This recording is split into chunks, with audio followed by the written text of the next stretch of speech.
In today's video, we're taking a look here at these current conditions as always, and we have plenty of storminess happening across the nation. We also have some very interesting things to go over in the modeled guidance segment of this video. Lots of snowfall across the nation, also lots of rainfall for a lot of more southern areas, so storminess basically from coast to coast.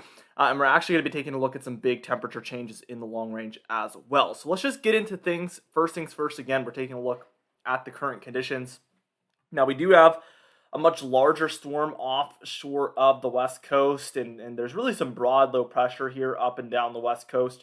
And this is leading towards a lot of precipitation basically being swung into the western seaboard right now. So we have lots of activity in this area to speak of. So we'll go into that in just a minute. We do have some low pressure offshore of the east coast, and this is leading towards snowfall up and down the east coast. Actually, some snow showers and flurries happening basically for all of these states in here. And believe it or not, even areas where the radar isn't picking it up, because I live in eastern Virginia and we're actually seeing snow flurries all morning, and never once did we even have, enough DBZ to show up here on this radar imagery. So let us know in the comments if you're seeing snow flurries along the eastern United States this morning. Very exciting to see in a winter like this one. Very, very warm welcomed, really, by a lot of folks, I'm sure. Now, we're going to just zoom in here to the west, so let's do that. And as we take a look at the northwest, we can see it's a little bit more mild up here, actually.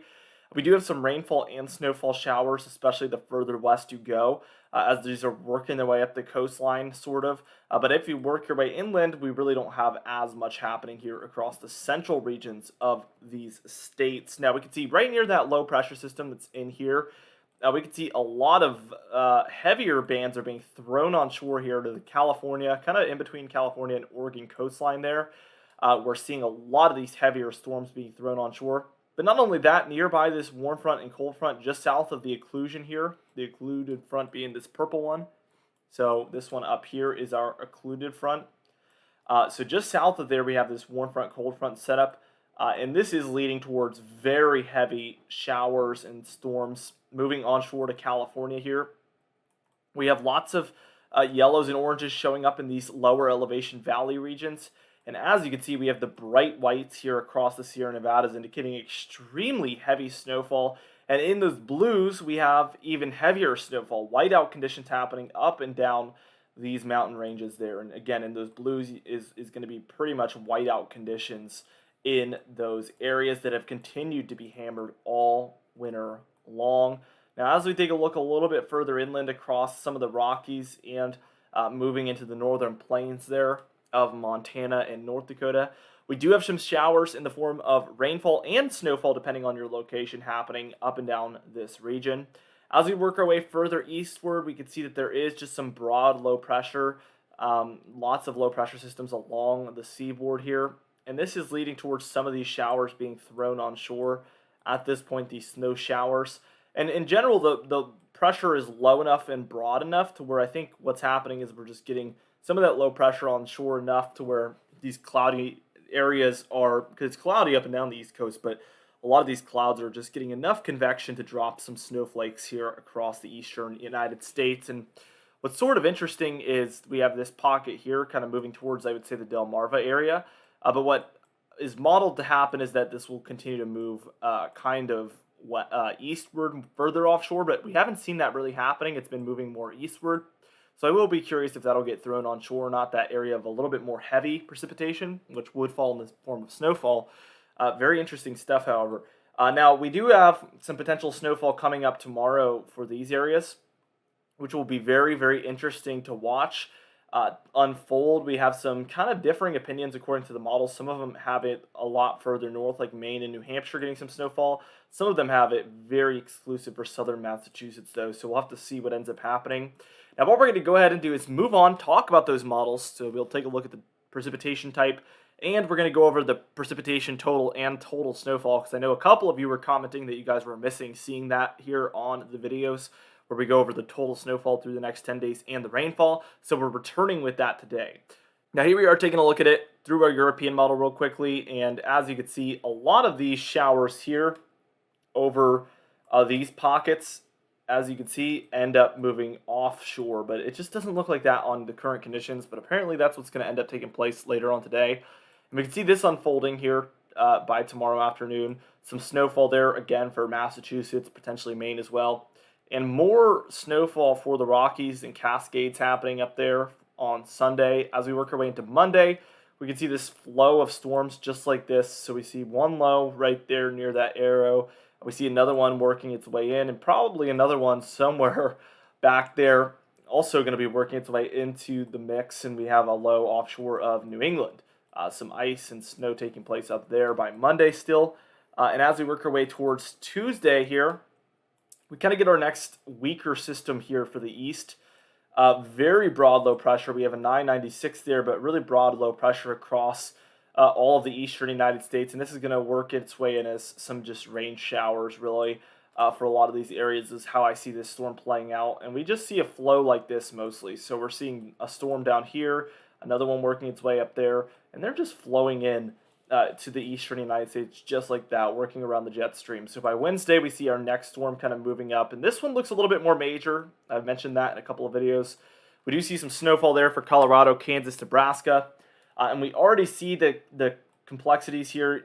Cold front there, warm front here, and we get this kind of cornered in look with a warm sector, and that's really going to lead towards potential severe weather underneath here for the deeper south. Again, unfortunately, we've talked about how this January has featured a lot of severe weather compared to normal, and that looks to continue even more. So very interesting stuff and very unfortunate stuff, really. Now, by the time we're reaching Thursday afternoon, we see our lows located somewhere over Ohio. We see our cold front back here, warm front still here. So anywhere in this warm sector could really see lightning and thunder as we approach about Thursday the 19th. We're going to be watching for that as we approach into that weekend. We see some snowfall here for the upper Midwest as well, worth noting. And then after this point, we get a little bit quieter with the pattern, okay? After the 20th, though, we do see now a model, basically here on the European model, we have our trough. I'll just draw the jet stream for you guys. It's something like this. It's very interesting.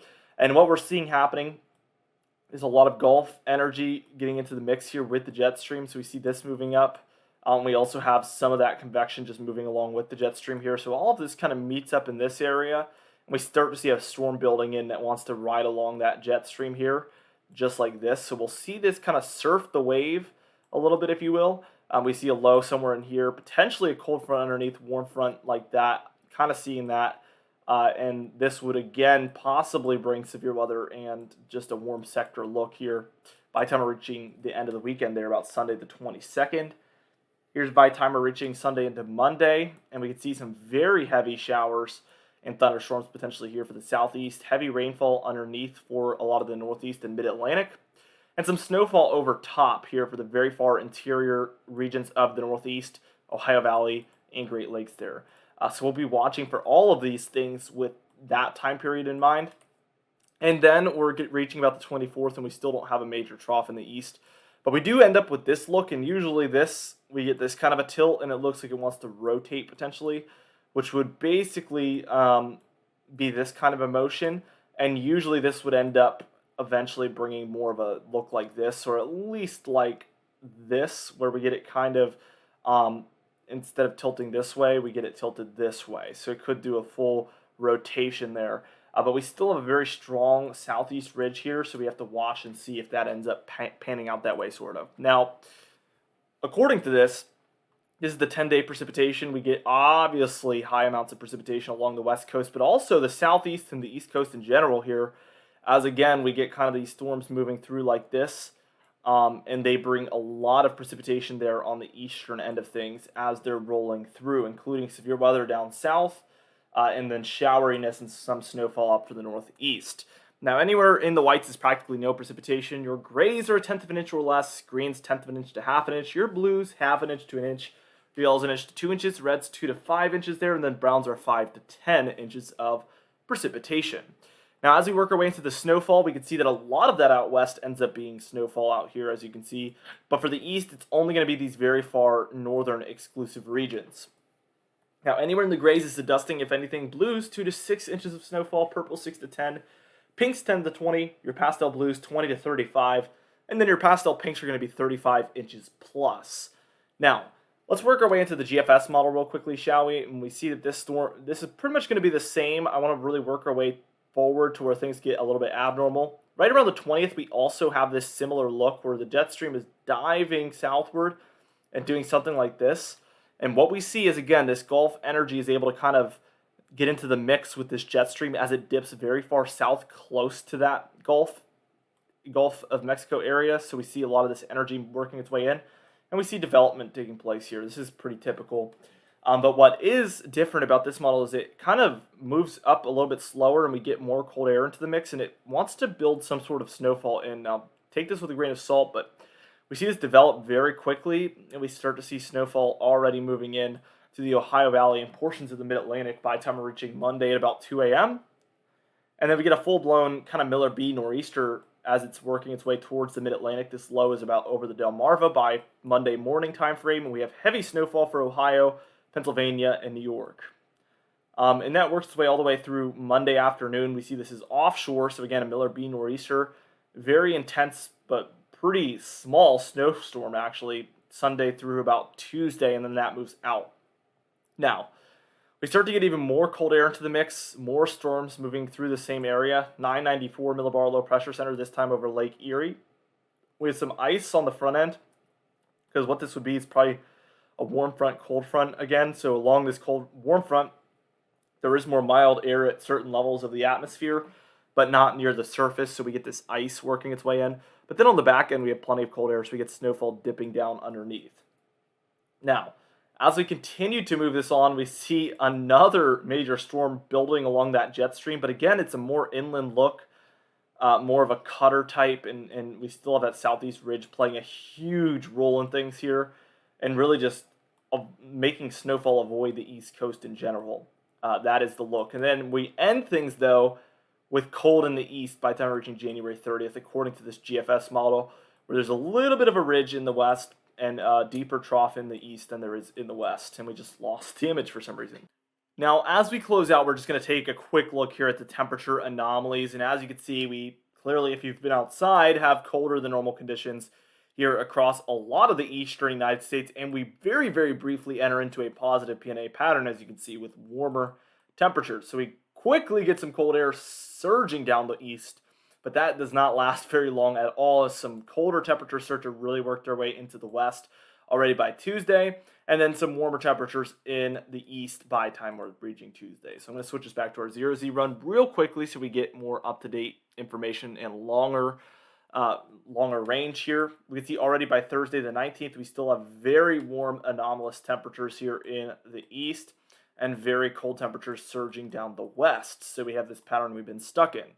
And this lasts all the way until about after the 20th, and then we start to get cold air in. And really, we still see this little bit of a southeast ridge. Still, there's more cold out west, but we start to see more signs that some cold could be entering into the east by the time we're reaching the 20th and beyond. So we're going to be watching for that.